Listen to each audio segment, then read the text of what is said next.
Hello everyone. How's your day? I hope you all are doing absolutely fine. Welcome to our slash entitled parents. As usual, we have 4 stories all from that sub. Please enjoy them all. The first story is about a dad who is a gamer in the old days being mad at his child for owning and buy a console without telling him. Give me your opinion on the comments section. My entitled father and the N64. Being the kind of man he was, you'd think my father would have hated things like video games. But somebody got him to like them in the 90s as he slowly started losing all his friends because he was just a complete jerk to everyone but my mother. It started in the mid-90s when he got his hands on a Super Nintendo. Now, my parents were not poor. Both my father and mother worked, and they had a paid-off inherited house. They were just cheap about everything other than going out drinking, unless it was something either of them really wanted badly enough. And my father was also the type who just had to try and take things from me, as my prior posts show with my cars. But if he couldn't take something from me, sometimes he'd go out of his way to try and get the same thing for himself. After I bought my second car and registered it in my name to get away from my folks and their need to take away any vehicle I had, I bought an old camp trailer off my boss, fixed it up with help of friends, and then convinced my uncle to let me move into his backyard. I spent most of the 90s living there, and I inherited my uncle's house when he passed away from lung cancer in 2000. But this story about the N64 specifically goes back to 1997. In 97 I bought a brand new N64. I liked and still do like that system, and I had friends with them too. And we had fun playing games like Mario Kart, Mario Party, Super Smash, etc. Some of us in the 90s, me included, enjoyed playing Pokemon Red, Blue and Yellow for the Game Boy despite no longer being kids at the time. I miss those days where kids and adults would all group up playing Pokemon on Game Boy by the mall, and we'd battle and trade Pokemon. But as I got older in my 20s and got more responsibility, the less time my friends and I had for it. I got into Pokemon Go when it came out, and a similar thing happened. People were grouping up to catch Pokemon and talk. But after a few months, most of the people left and I gave it up. Back on topic, after my uncle died, I met what I thought was a good woman and got married. So video games kinda left me behind till after I got divorced. Now, I said before my father liked video games despite his age. Most people I knew from his generation could care less about video games or couldn't stand them. Even a VCR was often beyond their understanding. But my father gravitated to video games anyway. He didn't seem to give a crap about me playing an original Nintendo. But he started to show interest when I bought a Super Nintendo after moving out. He decided he was going to buy one too for no reason other than to copy me and see what all the hubbub with video games was about. Next thing I knew, he was addicted to them. He even subscribed to Nintendo Power. My father did steal a few games from me by borrowing them and refusing to return them. I recall he refused to return my copies of Earthworm Jim and Boo German, as well as a sports game I didn't really like anyway. But something really changed when I got the N64. I said before in one of my previous posts that I never set foot in my parents' house again after moving out. But they did set foot in my trailer on occasion. They stayed away for about a year because my uncle had them trespassed once. But once they got bold again, they'd come by once in a while demanding something from me. Usually that I come do things for them, or be their designated driver so they wouldn't have to pay for a taxi to take them to and from the bar. I bluntly refused. I was already doing all my uncle's yard work, which was part of the reason he rented his backyard to me. I didn't need them sucking me back into doing free labor, which I said to their faces. Life basically stayed like that until I bought the N64. The arguments we had over my father refusing to return some of my Super Nintendo games were minor compared to this. In 97 I bought the N64 brand new, along with several games. One of the ones I remember most fondly was Star Fox. I got used to gaming with headphones because my landlord uncle didn't like noise. But my father would pound on my trailer door loud enough to make me hear it. I can't really remember what he was there for that day. But my mother had apparently come knocking first, and I couldn't hear her. Of course my father tried to shove his way in to scold me as soon as I unlocked the door. But I wouldn't let him in. But he could easily see the N64 from where he was. He pointed and asked about it, and I said it was the latest Nintendo. He demanded to play it. I said no. We got in a fight, and then he tried to force his way in to grab the whole console. But I was stronger than him by then, and easily shoved him back out. He called me one of his usual insults and then left. He came back later pounding on my door because he'd went to see how much an N64 itself costed. That wasn't including the accessories. Memory card, rumble pack, games, second controller, etc. And later down the road, the expansion pack. My old man came back furious I'd dropped so much money on something. I told him to screw off. I earned the money, I could spend it how I wanted. I got to see that big vein on his neck pop out as he turned red. And he started raging at me that it was too expensive for him to get one. And then he started demanding I share mine. I told him this was just like the situation with my car all over again.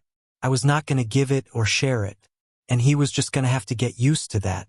He spent weeks angry at me about it. And then he went out and bought his own N64. He bought all the same things I did, which was the system, 3 games, a second controller, a memory card, and a rumble pack. Altogether, it was around $500 if I remember right. That stuff was expensive back then. It's been a long time for me, but I think a new N64 game on average was around $50 to $70. And the N64 itself was about $200 to $250 depending on where you got it. Then you have the controller. I'm guessing anywhere from $30 to $50. I do remember it was like $20 to $30 for a memory card, and I think it was at least $30 for the rumble packs.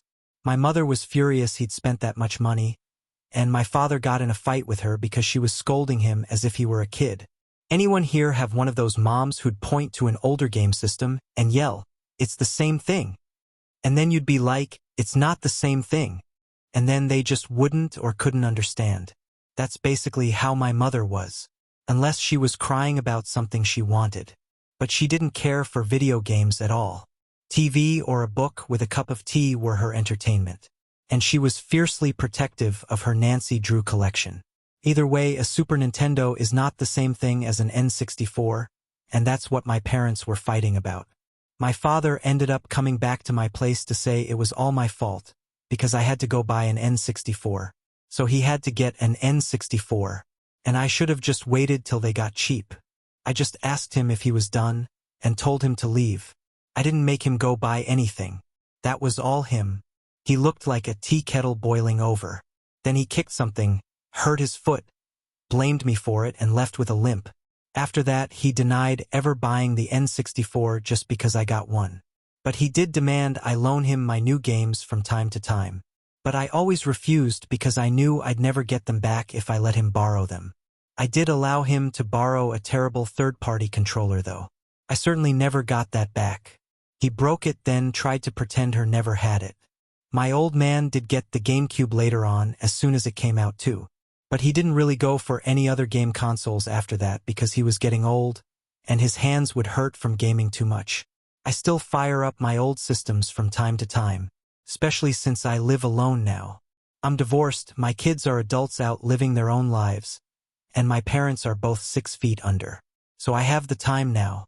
This is a well-told story that resonates with anyone who grew up in the 90s or dealt with controlling parents. It's a reminder of how hobbies can unexpectedly unite and divide us, and how relationships with family can be simultaneously frustrating and oddly endearing. Entitled, Aunt Brought Extra Guests to My Wedding? Not sure what to do. I, 22F, just got married on Friday. It was a gorgeous day, and everything went perfectly except for my aunt. For context, we rarely get together as a family. They only get invited to larger milestones such as weddings. Her one son, 25M, cycles through girlfriends, and my rule for the wedding was they had to be dating longer than a year in order to be invited as a +1. This is the same stipulation my sister had at her wedding a year prior, and the same aunt caused issues about this, so I should have seen this coming. Anyways, 2 weeks before the wedding we saw each other at a family baptism, and found out my cousin had a new girlfriend. Shocker. She did seem super sweet. I have nothing against her. So I spoke with my aunt and told her final number we're in for the venue for food, but since she lives in the same town as the reception, she could come at 9 once all the formalities were finished. She seemed pleased with this and said she would pass along the message. Didn't think anything of it until the wedding day. Cousin's new GF was at the church. I thought, okay, that's not a big deal, whatever. But after the church we were doing extended family photos, she was there. With my cousin inviting her, not any pickies in. At that point I was pissed, but it was cold and I wanted to be done with pics, so I let it slide. Once photos finished and we're waiting for dinner, cousin's GF is still there. So I go to talk to my mom and ask what is up, like, did she know anything? And she's like, Aunt talked to me today saying that cousin's GF is coming and we'll all just scoop food off our plate for her. Didn't talk to me at all. And it's not even about the food, but like physical place settings. I had individualized cards for everyone and everything neatly laid out, and she just pulled up a chair to cousin's table. All my siblings who spoke to her all said she's so sweet and likely did not know she wasn't even invited, and more likely my entitled aunt said she could come and that it was fine. My mom told me it's okay and to not get worked up about it since my grandparents who came from overseas were here for the wedding too. I didn't say anything to them, and they never spoke to me the entire evening. Now I am wondering if I should message my aunt and say how incredibly disrespectful her behavior is, or if I should just let it go.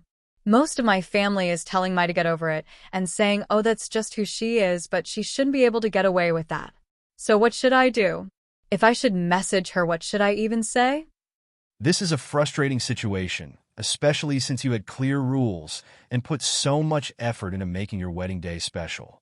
It's understandable to feel disrespected, but the question now is whether addressing it will bring resolution or more tension. Am I being unreasonable? Only a short one, but some things that my mother does really pisses me off. I have an 8-month-old baby, and she was never happy with his name. It was a name both me and my partner agree with, but she wanted him to have a cultural name and was disappointed when I didn't give him one. So, in true narc fashion, she gave him one. She only calls him this fabricated name, which, whatever, I don't fight her about it. One thing that annoys me that in place of his name, she calls him the baby more often than not. I told her to stop calling him the baby and she keeps ignoring my requests. I'm getting sick of it and don't know what to do.